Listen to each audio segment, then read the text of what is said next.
자, 여러분 안녕하세요. 박수경 박사입니다.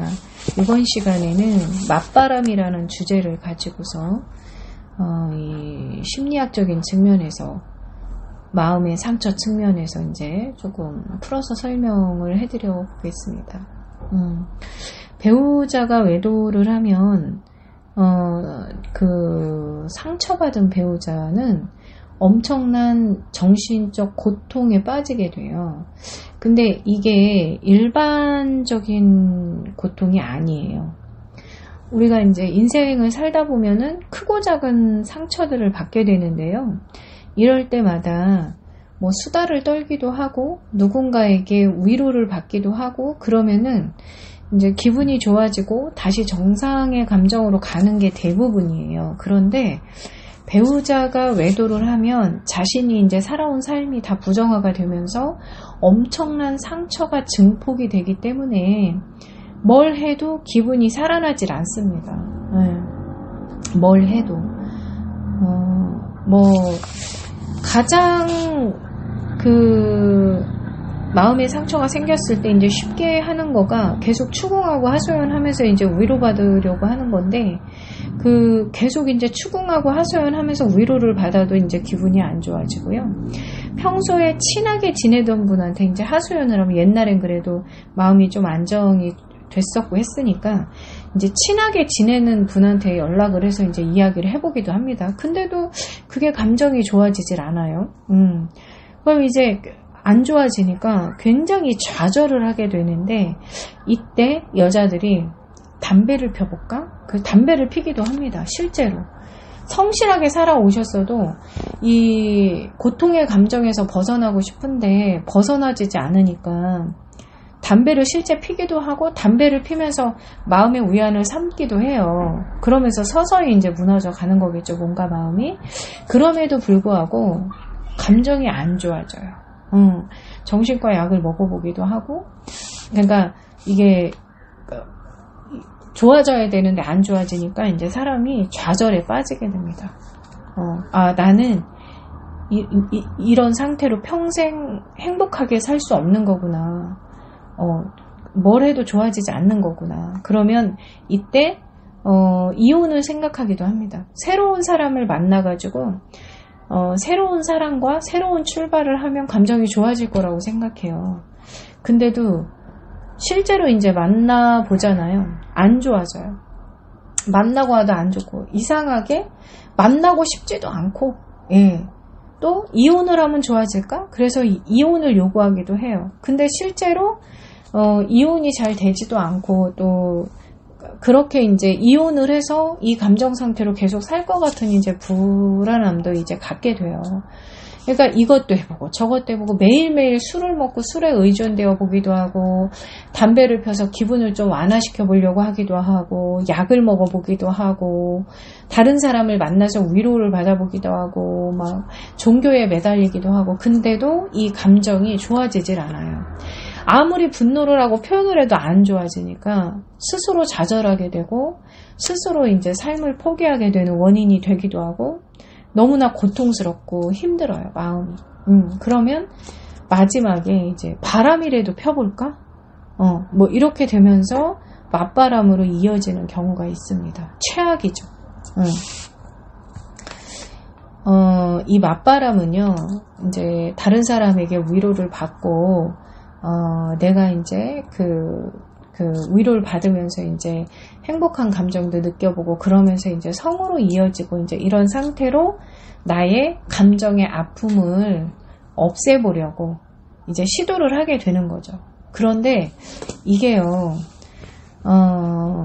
해본 사람들은 분명히 아실 겁니다. 뭐냐면 감정이 더 안 좋아져요. 스스로에 대한 자괴감, 그 다음에 배우자에 대한 원망, 이런 것들이 이제 커지게 되고요. 그리고, 스스로 이제, 마음에 이제 위로를 일부 받은 거에 도움이 되었다. 그러면은 힘들 때마다 이제 그 대상을 찾아서 위로받으려고 하고, 그 대상이 연락이 되지 않으면 또 마음이 더 불안해지기도 하고, 그러면서 위로를 받았는데 도움이 안 됐다. 그러면 이제, 이것도 아니구나. 그러고 이제 또 다른 거를 찾게 되거든요. 근데 일부 조금이라도 기분이 좋아졌거나 도움이 됐다. 그러면은 계속 이제, 바람으로 기분을 좀 완화시켜 보려는 노력들을 하게 되면서, 이제 또 다른 관계 중독으로 들어가게 되는 거죠. 배우자의 이제 외도로 인해서 받은 상처가 치유되지 않음으로 인해서 이제 맞바람으로 이제 가게 되어서 거기에서 이제 계속 그 대상에게 이제 의존을 하게 돼요. 근데 여기서 문제는 그 자기의 마음이 감정이 치유된 게 아니라 누구한테 위로받으면서 이제 성으로 그 부정 감정을 제거하려는 형태로 가다 보니까 이게 조금이라도 도움이 되면 성적으로 굉장히 조금 그 정조관념이나 이런 게 무너진 상태로 작용하는 경우도 굉장히 많고요. 그 다음에 술이나 담배에 의존하면서 성으로 가게 되면서 굉장한 쾌락에 노출이 되는 경우도 많고요. 예, 스스로 이제 감당할 수 없게 되는데 그러면서도 끊임없이 후회를 하면서도 끊임없이 이제 그런 어떤 그 감정의 위안을 줬던 사람에게 이제 집착을 하게 되다 보니까 나중에는 이런 분들이 어떻게 되냐면 그 상대 대상, 그러니까 맞바람의 대상이 연락이 안 된다거나 그러면 극도로 불안함을 느낀다거나 배우자가 외도를 한 것 플러스 그 상처 플러스 그 위로를 해준 사람이 이제 연락이 안 되면 극도로 이제 불안함을 느끼게 되면서 안절부절 못하는 상태에서 이제 힘들어지는 상황이 오죠. 또 다른 사람을 만나게 되거나 아니면은 본인이 이제 뭔가 상담을 받으려고 여기저기 이제 찾아보다가 또 그 대상에게 연락이 와서 위로를 받으면은 또 이제 상담은 또 관심도 없다가 막 이런 것들을 계속 이제 반복을 하시게 돼요.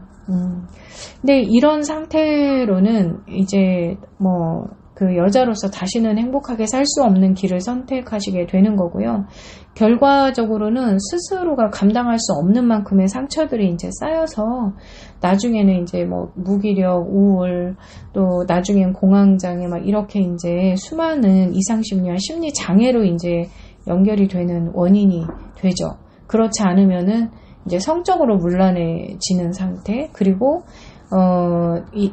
상처를 치유하지 않고 이렇게 그 어떤 쾌락이나 이런 것들로 그 자신의 상처를 회피하려고 한 그 대가는 누구도 날 사랑할 수 없게끔, 내가 사랑받는 사람으로 살 수 없게끔 하는 결과가 나오는 거죠. 그러니까 우리가 상처를 꼭 치유해야 된다 이런 말을 하는 이유는요. 상처가 많은 사람들은 좀 사람들에게 말을 할 때도 세게 말을 하고 사람들에게 좀 불편함을 줘요. 그래서 상대가 자기를 사랑할 수 없게끔 그런 말과 행동과 표정들이 이렇게 나오는데 본인이 상처를 갖고 있기 때문에 그거에 대한 어떤 권리나 정당성을 갖고 있어서 상처를 마음대로 표출을 하게 되다 보니까 주변 사람들의 마음의 문을 닫게 하는 원인이 되고 결국은 혼자서 외로워지고 고립되고 그러면서 또 다른 사람들을 만나서 이제 위로받고 집착하고 막 이런 것들이 결국은 사랑을 받을 수 없는 사람으로 살면서 결국은 사람들이 다가갈 수 없는 그런 내가 되어서 외로운 섬처럼 그렇게 이제 살아가게 되는 원인이 됩니다. 그래서 맞바람은 피지 말아야 됩니다. 마음이 너무 힘들어서 이제 그렇게 한다 하더라도 결국은 내 스스로가 사랑받고 행복하게 살 수 있는 그 여자로서의 삶을 포기하게 되는 것이고요. 그 다음에 여자로서 사랑받는 그리고 모두와 함께 행복하게 살아갈 수 있는 그 가능성이 충분히 있는데 그래서 치유를 받고 상처가 보석이 되어서 이렇게 사람들과 함께 그 살아가는 멋진 사람이 되셔야 되는데 그것을 치유하지 않고 사람들이 다시는 날 사랑할 수 없게끔 날카롭고 불편한 사람으로 이제 살아가게 되는 거죠. 많은 사람들이 잘못은 상대 배우자가 했는데 왜 내가 치료를 받아야 되나요? 뭐 이렇게 얘기를 하시는데요. 우리가 그 잘못은 상대 배우자가 했다 하더라도 이제 내가 상처를 받았다면 내가 먼저 치료가 되는 게 이제 정해진 어떻게 보면 순서인 거고요. 예, 내가 상처가 치료가 되어서 이제 그 상대의 잘못된 문제들을 또 해결하고 이렇게 가야 되는 건데, 뭐 상처를 잘못은 상대가 했는데 내가 상처를 치유받아야 된다, 이런 것들은 이제 어떤 피해의식에서 나오는 건데, 상대를 위해서 치유를 하는 것이 아니고요. 내 자신을 위해서, 내가 행복하게 살아갈 수 있는 내 자신을 지키기 위해서 이제 치유를 하는 거고, 예, 상대와 이제 회복이 되면 더 좋은 거지만 상대를 위해서 치유를 하는 것이 아닌, 내가 지금 사는 것이 행복하지 않고 고통스러우면 치유가 필요한 것이다, 이렇게 이야기를 드리는 거고, 맞바람은 피시면 안 됩니다. 맞바람은 너무나 인간의 삶을 피폐하게 만들고 스스로가 무너지는 삶이다. 그럼에도 불구하고 이제 치유보다 맞바람이 빠르다 뭐 이래가지고 맞바람 피라고 남자 소개시켜주고 또 뭐 여자 소개시켜주고, 이런 친구는 만나지 말아야 돼요. 그런 친구는 정말 친구가 아닙니다. 진짜 친구라면은 그 올바른 치료를 받을 수 있도록 도와주고, 차라리 자기 적응해서 치료비를 대주는 한이 있어도 이렇게 소개시켜주고 친구의 삶을 망가뜨린다? 이거는 아닌 거예요. 예. 자, 여자로서 아무리 상처를 많이 받으셨어도 다시 행복해지실 수 있고, 여자로서 행복해질 수 있는 기회라고 생각하시고, 치유를 반드시 자기 자신을 위한 치유를 하시기를 권해드립니다.